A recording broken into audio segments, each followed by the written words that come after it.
સતગુરુ ભગવાન કી જય। જો તમારે ભક્તિ કરવી હોય તો પરમાત્માને નક્કી કરવો પડશે। આ પરમાત્મા જ્યાં સુધી નક્કી નહીં થાય ત્યાં સુધી ભક્તિ પ્રગટ નહીં થાય। કારણ કે જેને જેને ભક્તિ કરીને એ બધોને પરમાત્મા નક્કી હતો।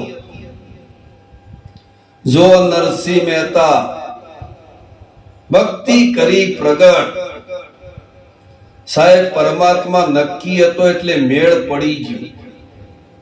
મીરાબાઈ પરમાત્મા નક્કી, કૃષ્ણજી પરમાત્મા નક્કી, અને રામદેવ પીરની ભગવાન નક્કી થઈ ગયા હતા। એ વગર મહિમા ચાલે નહીં। આ જ્ઞાન ગંગાનો મહિમા છે। શનો મહિમા છે? જ્ઞાન ગંગા। કોની જ્ઞાન ગંગા છે? તો સદગુરુની જ્ઞાન ગંગા છે। આ જ્ઞાનમાં જેને પણ સ્નાન કરી લીધું એનો બેડો પાર છે। કે વિશ્વાસ રાખજો, ભજન ઉપર ભરોસો કરજો। અલ્યા પણ હના વિશ્વાસ કરવો અને હના ભરોસો એ કરવો, ખબર જ નહીં ગાડી ચો જાય। આમ તો ખબર હોય તો વિશ્વાસ એ થાય ને ભરોસો એ થાય, પણ આ ખબર જ નહીં। ગાડીઓ તો ફરે જ જોઈ, કોઈ ઓમ જાય છે, કોઈ ઓમ જાય છે, કોઈ નાવા જાય છે। આ બધા ડખાડા તમારા મેલો। આ જે ગુરુનો બાળક હોય ને આ બધું ના કરે। અરે ગુરુનો બાળક હોય ને એ તો નિષ્ઠામાં આવી ગયો હોય, એનું તો ઘેર જ ગંગા છે। જેનું દર્શન કરવું હોય ને એને દર્શન થઈ ગયેલું છે, પછી કનો દર્શન કરવા જાય? સાહેબ ભક્તિ કરો ને તો એવી કરજો કે જેથી અગરબત્તી સળગે છે પણ એની સુવાસ જાય છે। સુવાસને કોઈ રોકી શકે નહીં। એમ તમારી ભક્તિ જ્યારે પ્રગટ થશે ને એટલે આપોઆપ એની સુવાસ આવશે।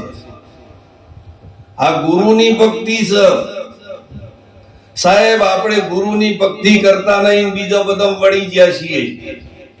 અરે ભજન ગઈ તો હશો ઉજી જઈ તમારી, પણ આ ભજન હું કેવા માંગે છે ને એની તો કોઈ મોથાકૂટમાં પડતું જ નહીં કે અમાર તો સત્સંગ જોવતો જ નહીં, અમાર તો ભગવાન જોવતો જ નહીં, અમારે તો લેર પડી જઈ છે। અલ્યા લેર પડી જઈ છે, પણ એક દાડો એવો આવશે કે જે જ્ઞાનની જરૂર પડશે, અને એ જ્ઞાન યથાર્થ નહીં થાય તો તમારો ફેરો ફોગટ જતો રહે। માટે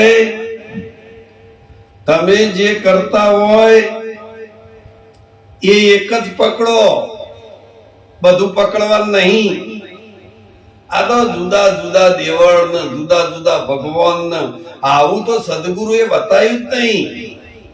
સદગુરુ નો એક જ સ્ટેજ છે, અને એ સ્ટેજ જે આવી ગયો છે એનો રસ્તો બની જ ગયો, બનાવવાનો નહીં।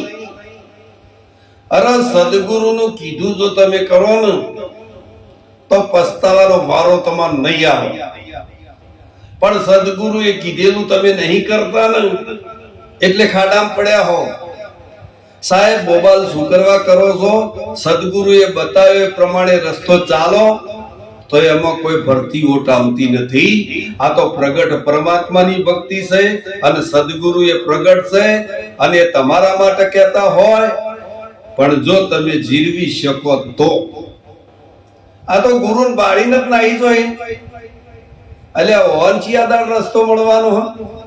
ગુરુ આયા નહીં કે ભાગી જા, ગુરુ આયા નહીં કે ભાગી જા। ખબર છે કે ગુરુ મારે છે, ગુરુ દેવાડે છે એટલે ઉભા નહીં રહેતા। પણ સાહેબ ગુરુ એટલા માટે દેવાડે છે કે જીવન બનાવવું છે એનું, એટલે તમારી પાછળ છે। જીવન બનાવવા માટે એમ કેમ પ્રકારે સદગુરુ છે।